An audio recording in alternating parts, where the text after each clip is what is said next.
Hello friends, I am Lokesh Mule, one of the founders of Commerce Edge. आज हम पढ़ेंगे class 12th का new updated syllabus. कौन सा सिलेबस अभी तुम्हारे पास है जो तुम्हें क्लास 12th बोर्ड के लिए पढ़ना है, कौन सा सिलेबस डिलीट हो गया है और उसका क्या इंपैक्ट पड़ने वाला है तुम्हारे बोर्ड के क्वेश्चंस पे। This is going to be the topic for the day. तुम में से जितने लोगों ने अभी तक ये चैनल सब्सक्राइब नहीं करा है, please subscribe this channel and don't forget to press the bell icon.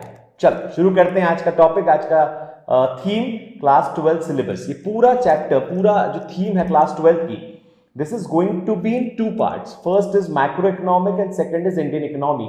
Last year से ये चेंज इंट्रोड्यूस करा है बोर्ड ने, बहुत अच्छा चेंज है।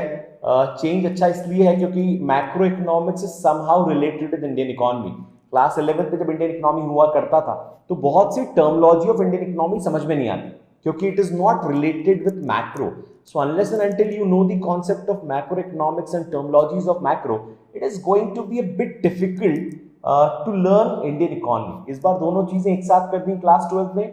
It's a mixture combination of theory and practical. Though in class 12 theory is on a very higher side, जो last के ईयर के पहले थोड़ी कम होती थी, this is going to be on a higher side because of Indian economy. But this is going to be a fun reading class 12th economics, दोनों चीजें। चलो पढ़ते हैं क्या क्या है सिलेबस में। The first thing is macro economics. So macro economics समझना 5 अलग अलग यूनिट्स का पार्ट है। First of all let's understand one thing. जिस तरह से स्कूल में होता था, चीजें चैप्टर वाइज डिवाइड होती थी। बहुत से स्कूल्स में चीजें चैप्टर वाइज डिवाइड करके चैप्टर्स के टेस्ट होते थे। Class 12 board is going to be the unit wise things. मतलब क्लास 12 में चैप्टर्स का रोल नहीं है, क्लास 12 यूनिट का खेल है।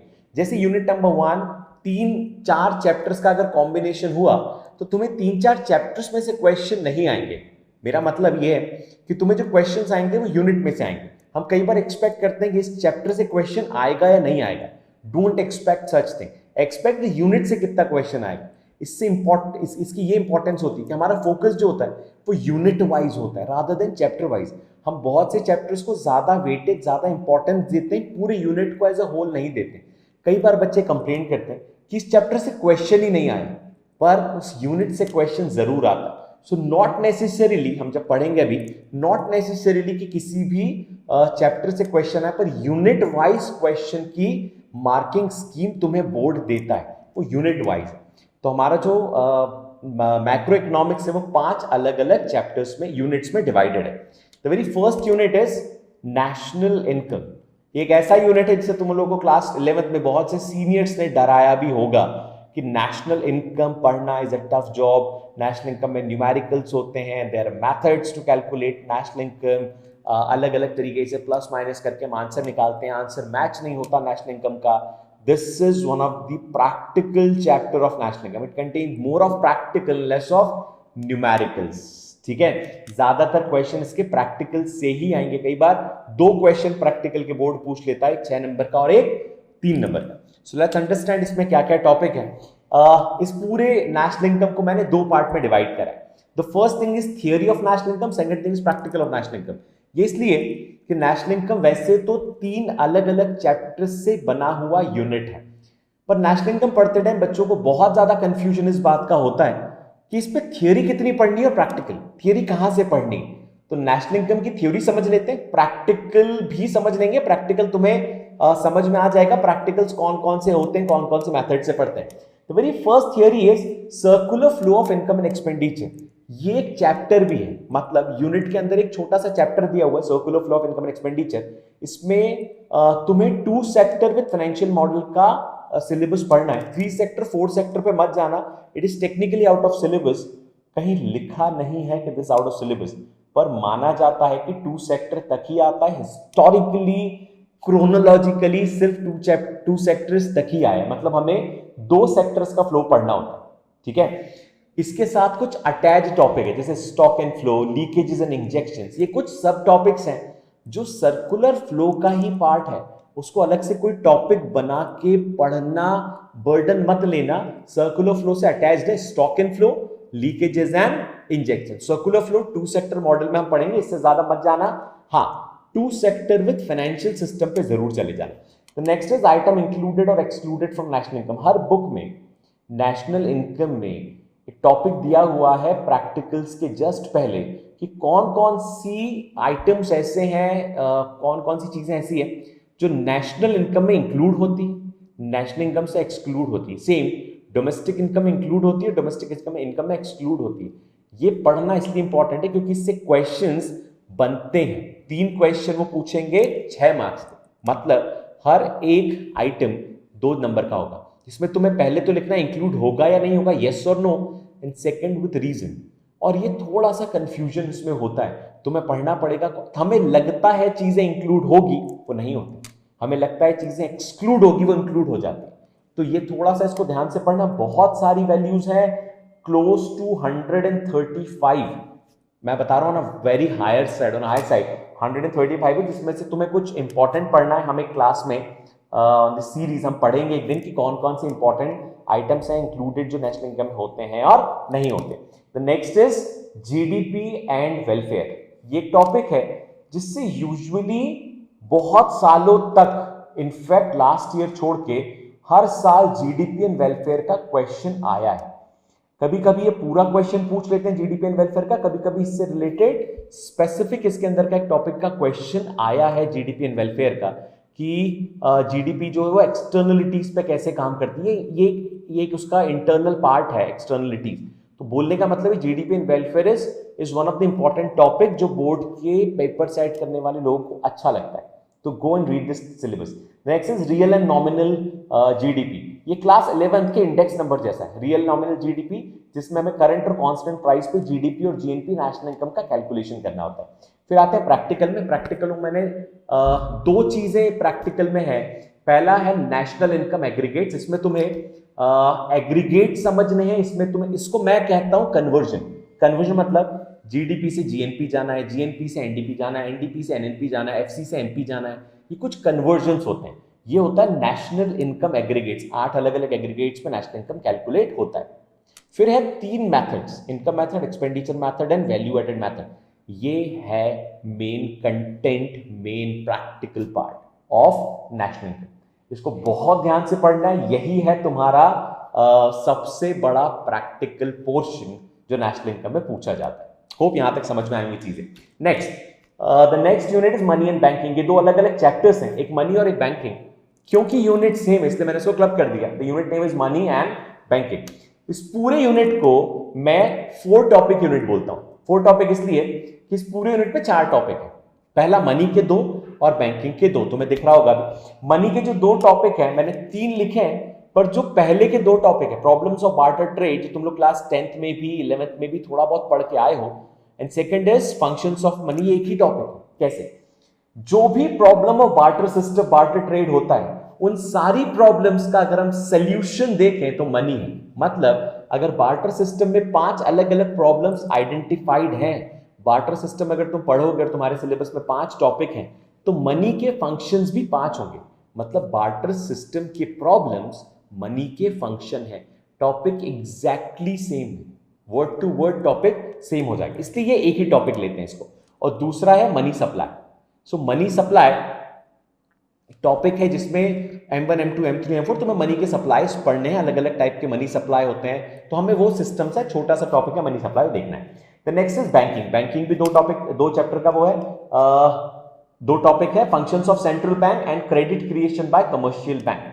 फंक्शंस ऑफ सेंट्रल बैंक अपने आप में मल्टीपल सब टॉपिक से भरा हुआ है। मतलब कभी question functions of central bank से नहीं आएगा, तो तुम्हें जो पढ़ना है वो हर एक टॉपिक को डिटेल में पढ़ना है। जितने फंक्शंस हैं उन हर फंक्शन को डिटेल में, क्योंकि क्वेश्चन हर एक फंक्शन से आता है। सीधे एक बड़ा क्वेश्चन फ्रेम नहीं करेंगे, write down the functions of central bank. फिर एक टॉपिक है credit creation bye, money creation bye commercial bank. ये एक क्वेश्चन आता है जो कई बार 6 नंबर तक का पूछ लेते हैं। इसमें तुम्हें पूरा क्रेडिट क्रिएशन प्रोसेस समझाना होता है। क्या नेक्स्ट समझते हैं कौन कौन से टॉपिक यहां से हट गए। जो टॉपिक हटे हैं उसका बहुत बड़ा इंपैक्ट नहीं आएगा, क्योंकि वो टॉपिक जनरली भी नहीं पूछते थे। वो है control of credit through bank rate, CRR, SLR, repo rate, open market operation. मतलब जितने भी टूल्स हैं RBI, reserve bank of India के, जो क्वांटिटेटिव टूल्स कहलाते हैं टू कंट्रोल क्रेडिट, उससे कैसे कंट्रोल होता था। ये क्वेश्चन वैसे भी आज तक बोर्ड ने डायरेक्टली पूछा ही नहीं है, इनडायरेक्टली पूछा है, बट ये क्वेश्चन बहुत बड़ा बोर्ड का फेवरेट क्वेश्चन नहीं बना, तो ये टॉपिक बोर्ड ने हटा दिया कि हम ये जरूर पूछेंगे कि क्रेडिट कंट्रोल होता है कैसे, क्रेडिट कंट्रोल आरबीआई करता है। And the third unit is determination of income and employment. Friends एक बात बताता हूं, यही चैप्टर, यही यूनिट एक्चुअली मैक्रो इकोनॉमिक्स है। मतलब जब हम बात करते हैं मैक्रो इकोनॉमिक्स की, तो मैक्रो इकोनॉमिक्स स्टार्ट हुआ था 1937 से, जब J.M. कीन्स ने अपनी बुक लिखी, एंड जो बुक का नाम था वो था theory of income output and employment. इस थीम पे उन्होंने बुक लिखी थी। ये चैप्टर उसी बुक का एसेंस है, उसी बुक का एक शॉर्ट वर्जन, उसी बुक का एक कंप्लीट शॉर्ट वर्जन हम बोल सकते हैं, ये वही चैप्टर है। तो this chapter is actually macro economics. इसके आसपास पूरा मैक्रो इकोनॉमिक्स घूमता है कि कैसे कीन्स ने मैक्रो इकोनॉमिक्स स्टार्ट करा था, कैसे समझाया लोगों को कि how macro economic theory works. बहुत इंपॉर्टेंट चैप्टर है, थोड़ा सा क्रूशियल है, थोड़ा प्रैक्टिकल थियरी कॉन्सेप्ट सब कुछ कैरी करता है। इस चैप्टर में न्यूमेरिकल्स हैं। इस चैप्टर को बहुत ध्यान से पढ़ना, ये one of the difficult chapter of macro economics है। इसको समझने में टाइम लगता है, बहुत बार बहुत सी चीजें समझ में नहीं आती, कुछ डिफिकल्ट कॉन्सेप्ट, बहुत ज्यादा ग्राफ इस चैप्टर में है। एक ही पैटर्न पे ग्राफ है लेकिन बहुत सारे ग्राफ है। इसके अंदर इस चैप्टर को हम 3 पार्ट में डिवाइड करते हैं, एक एडीएस, दूसरा इनकम डिटर्मिनेशन मल्टीप्लायर वाला chapter, and third is excess and deficient demand. ऐसे समझना, ये 3 चैप्टर कीन्स ने जिस तरह से स्टोरी समझाई लोगों को, जब आप कोई नई थ्योरी लाते हो दुनिया में, 1937 के पहले तक हिस्टोरिकली मैक्रो इकोनॉमिक्स कॉन्सेप्ट में नहीं था, मैक्रो इकोनॉमिक्स रिटन फॉर्मेट में नहीं था। तो जब कीन्स आए तो उन्होंने समझाया लोगों को कि क्या गलती हो रही है, क्योंकि 1929 से 33 तक वर्ल्ड में ग्रेट डिप्रेशन आया, उससे बाहर निकलने के लिए जो बुक लिखी थी वही इस चैप्टर में कंटेन करते हैं। ठीक है, तो फर्स्ट चैप्टर काफी हद तक टूल्स बताता है, ADS aggregate demand, aggregate supply और उसके कंपोनेंट्स। कुछ हद तक इसमें propensity to consumer, propensity to save की थ्योरी भी है। उसको सिर्फ हमें थ्योरी स्टाइल में ही पढ़ना है, उसके बहुत ज्यादा प्रैक्टिकल्स पे अभी हम नहीं जाएंगे इस वाले चैप्टर में। सेकंड है इनकम डिटर्मिनेशन मल्टीप्लायर, ये सबसे बड़ा पोर्शन है इस यूनिट का।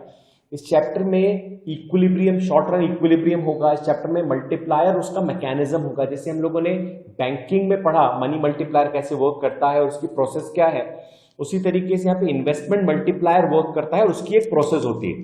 फिर है डिफरेंट टाइप्स ऑफ अनएम्प्लॉयमेंट, एक बहुत थ्योरी से चैप्टर है, हम लोग इसका काफी हद तक 11th क्लास में पढ़ के आए, वॉलंटरी इनवॉलंटरी अनएम्प्लॉयमेंट कैसे वर्क करता है। मेन टॉपिक इस चैप्टर में होगा short run equilibrium and investment multiplier, जो न्यूमेरिकल्स भी आते हैं। Third portion is excess and deficient demand, excess demand उसके मेजर्स, डेफिशिएंट डिमांड उसके मेजर्स।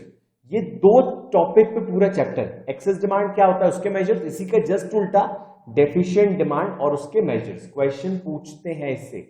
3 पार्ट का चैप्टर, सबसे बड़ा चैप्टर मान लो इसको तुम मैक्रो इकोनॉमिक्स का। नेशनल इनकम बड़ा है, पर नेशनल इनकम काफी हद तक न्यूमेरिकल्स भर देता है, तो उस चैप्टर को बड़ा नहीं बोलते। ये चैप्टर में थ्योरी, न्यूमेरिकल कॉन्सेप्ट सब कुछ है, इसलिए ये सबसे बड़ा पोर्शन है मैक्रो इकोनॉमिक्स का। बहुत ध्यान से पढ़ना इस चैप्टर को। नेक्स्ट है फोर्थ यूनिट गवर्नमेंट बजट। एक ही पोर्शन है इसका, एक ही पार्ट है इसका, और कोई यूनिट नहीं कंटेन करता ये गवर्नमेंट बजट। इसमें क्या क्या है देखते हैं। इसमें है तुम्हें meaning and components of government budget, इसमें है क्लासिफिकेशन, हमें 2 पार्ट में बजट पढ़ना है, एक रेवेन्यू बजट और एक कैपिटल बजट। ये 2 ही है मेन थीम। अगर हमने पूरा रेवेन्यू बजट, पूरा कैपिटल बजट पढ़ लिया, जिसमें ज्यादा इंपॉर्टेंट अगेन रेवेन्यू बजट होगा, तो हमारा पूरा प्रिपेयर, मतलब 80% चैप्टर ये कैरी कर लेगा। And third is deficit in budget. 3 type के डेफिसिट हैं, revenue deficit, fiscal deficit and primary deficit. 3 deficit पढ़ने हमें। न्यूमेरिकल्स एक बार हो सकता है हर 2-3 साल में, फ्रीक्वेंसीज के न्यूमेरिकल्स कितनी है, 2-3 साल में एक बार इसका न्यूमेरिकल पूछ लेते हैं। Next is fifth unit balance of payment and foreign exchange rate. इस पोर्शन में से कुछ डिलीट करा है बोर्ड ने, थोड़ा सा पोर्शन डिलीट करा है। बैलेंस ऑफ पेमेंट और फॉरेन एक्सचेंज 2 अलग अलग चैप्टर से, एक ही यूनिट है, यूनिट नंबर 5। इसमें बीओपी में हम देखते हैं क्या क्या पढ़ना है। बीओपी में पढ़ना है meaning of balance of payment और कंपोनेंट्स ऑफ बीओपी। जैसे रेवेन्यू और कैपिटल बजट है, वैसे यहां पे करंट और capital account balance of payment बनाता है। बैलेंस ऑफ पेमेंट क्या होता है, एक कंट्री का बाकी वर्ल्ड के साथ जो भी ट्रांजैक्शंस होते हैं, इट्स मोर ऑफ अकाउंट्स। तो ये अकाउंटिंग टाइप का चैप्टर होगा। हालांकि इसमें तुम्हें अकाउंट्स के न्यूमेरिकल नहीं कर रहे हैं, पर ये चैप्टर उस तरीके से तुम्हें दिखेगा, डबल एंट्री सिस्टम पे बेस्ड एक अकाउंट बनता है, कंट्री का अकाउंट बनता है, उसको हम बैलेंस ऑफ पेमेंट बोलते हैं। फिर है फॉरेन एक्सचेंज रेट, कितने टाइप के फॉरेन एक्सचेंज रेट होते हैं और फॉरेन एक्सचेंज मार्केट क्या है। तो तीन टाइप के फॉरेन एक्सचेंज रेट हमें पढ़ना है, fixed exchange rate, flexible exchange rate और मैनेज फ्लोटिंग एक्सचेंज रेट। और हमें पढ़ना है फॉरेन एक्सचेंज मार्केट कैसे काम करता है, कितने टाइप के फॉरेन एक्सचेंज मार्केट होते हैं। इस टॉपिक में से एक मेन टॉपिक उन्होंने हटा दिया है। अब ये हटा तो दिया है, पर ये टॉपिक मुझे पर्सनली लगता है कि बीइंग एन इकोनॉमिक्स बैकग्राउंड रखने वाला एक इंसान अगर तुमसे बात करे तो ये टॉपिक पढ़ लेना। This is most crucial topic once you are going to read BOP and foreign exchange. इसको छोड़ने का मतलब ही नहीं है कुछ। तो ये टॉपिक अननेसेसरीली बोर्ड ने हटाया है। Determination of foreign exchange rate, अगर तुम लोगों ने क्लास 12 माइक्रो इकोनॉमिक्स में लास्ट चैप्टर पढ़ा है प्राइस डिटर्मिनेशन, तो ये सेम चैप्टर है, बस यहाँ पे प्राइस की जगह फॉरेन एक्सचेंज रेट डिटरमाइन होगा। और कैसे डिटरमाइन होगा वो छोटा सा थीम है कि डिमांड सप्लाई के बेसिस पे होता है, it's nothing more than that. तो ये चैप्टर पढ़ लेना, ये इंपॉर्टेंट है। तो ये हालांकि बोर्ड ने इसको रिमूव कर दिया, but for the sake of economics future पढ़ लें। Next is Indian economy, this is second thing. इसमें एक ही चीज है इंडियन इकोनॉमिक्स के अलावा कुछ नहीं है। मैक्रो इकोनॉमिक्स हमने पहले पढ़ा था, दूसरा में इंडियन इकोनॉमी पढ़ना है। अब इंडियन इकोनॉमिक है, पूरी थ्योरी, ये पूरी इंडियन इकोनॉमी 3 यूनिट्स पे बेस्ड है। Unit number 1 is economic experience of India. यहां तुम्हें थोड़ी सी हिस्ट्री पढ़नी है। जो बच्चे हिस्ट्री से भाग भाग के आते हैं, जिनको लगता है कि हम कॉमर्स लेने के बाद हमसे हिस्ट्री छूट जाएगा, उनके लिए एक थोड़ी सी बुरी पर बाकी अच्छी वैसी हिस्ट्री नहीं है जो हिस्ट्री हम पढ़ते आ रहे हैं। बैटल्स पढ़ रहे थे हम, मुगल्स ये वैसी हिस्ट्री नहीं है। हमें on the eve of independence India कैसा था वो पढ़ना है इसके अंदर। तो इस पूरे यूनिट में 3 पार्ट में ये यूनिट डिवाइडेड है। First, on the eve of independence, on the day of independence India कैसा था।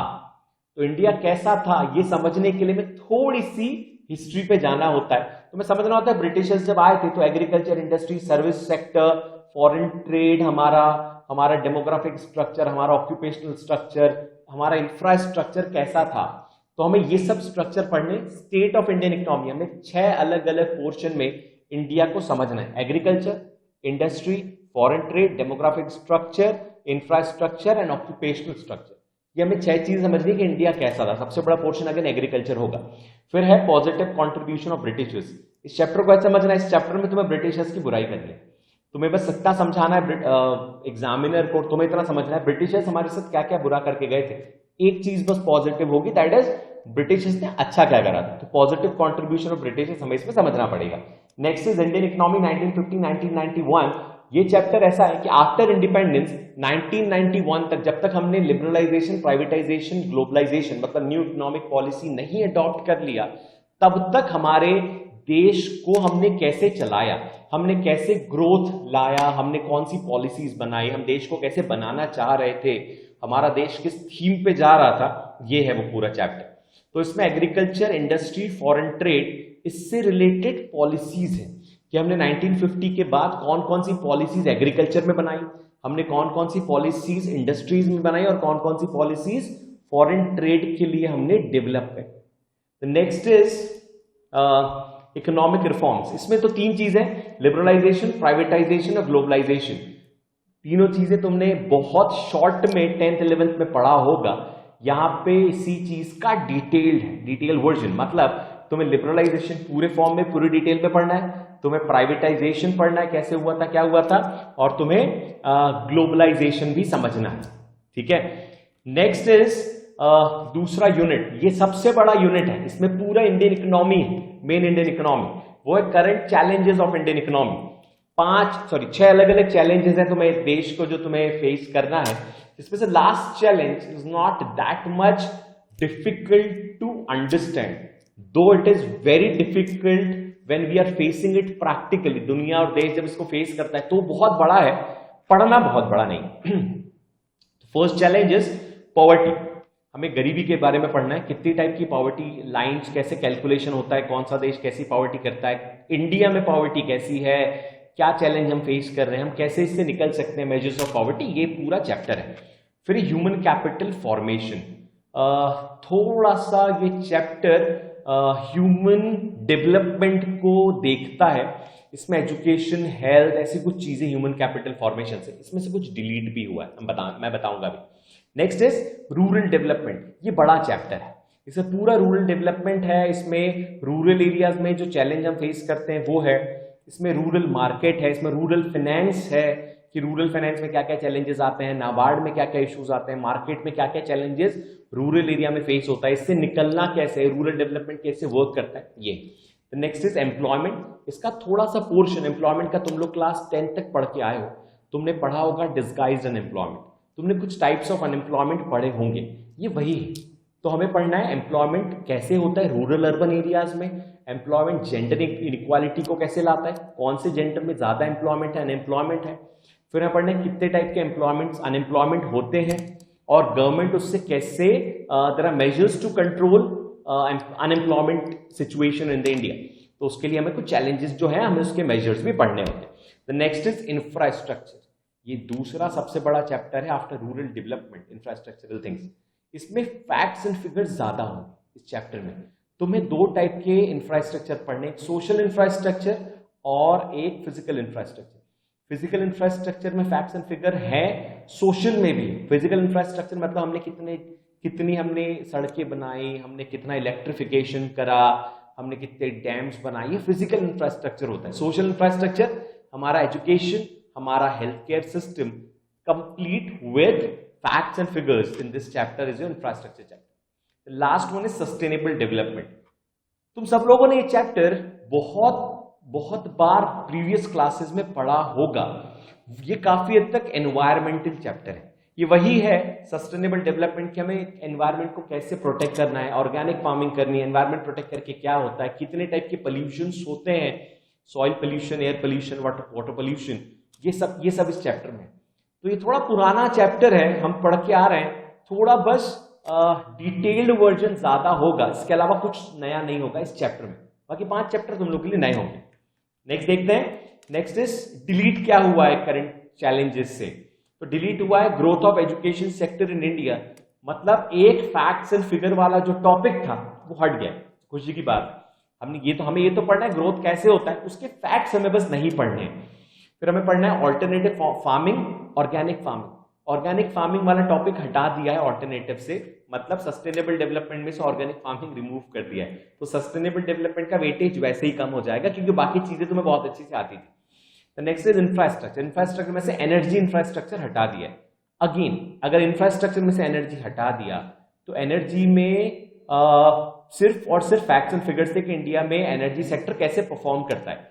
एक और टॉपिक उसमें था चैलेंजेस फॉर एनर्जी सेक्टर, उसके अलावा पूरा फैक्ट्स एंड फिगर था, नंबर्स थे जो हमें याद करने थे। तो अगेन खुशी की बात है कि हमें पूरा इंफ्रास्ट्रक्चर तो पढ़ना है, हमें फैक्ट्स एंड फिगर्स याद नहीं करने।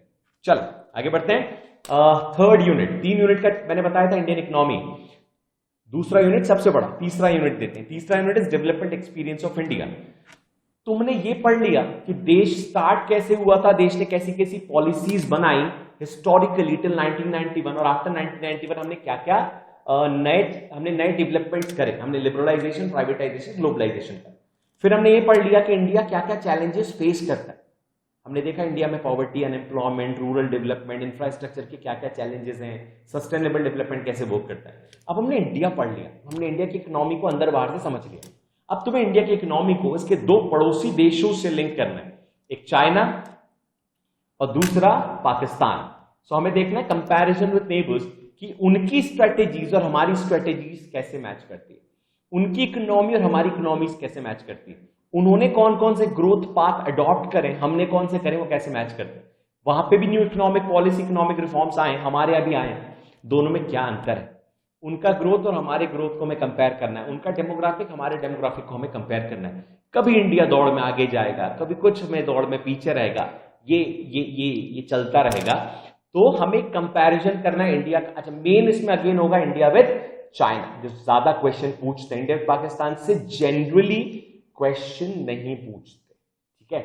अगेन इसमें थोड़े फैक्ट्स एंड फिगर तुम लोग को याद करने पड़ेंगे क्योंकि you are going to compare your nation with other nations and comparison always comes with facts, without facts comparison vague होते हैं, तो तुम्हें फैक्ट्स यहाँ पे याद करने पड़ेंगे। There are tricks to learn facts. Next हम कुछ वीडियो के बाद हम देखेंगे, अपलोड होगी यहाँ पे ट्रिक्स की वीडियो, वो जरूर देखना तो तुम्हें ट्रिक समझ में आएगी। चलो, so this is all about 12th class syllabus. कितना पढ़ना है, कितना डिलीट हुआ है, इसका डिटेल वर्जन हर एक चैप्टर का will come with a detail version soon. So stay tuned, stay touch with us. जो भी सजेशंस, जो भी कमेंट तुम्हें लगता है कुछ और पढ़ना है, कुछ डाउट्स है, कुछ क्लैरिफिकेशन चाहिए, तो कमेंट बॉक्स में कमेंट करिए, लाइक करो, शेयर करो, सब्सक्राइब करो इस चैनल को बहुत सारे ऐसे वीडियोस देखने के लिए, and don't forget to press bell icon. Thanks a lot for listening so carefully. Thank you.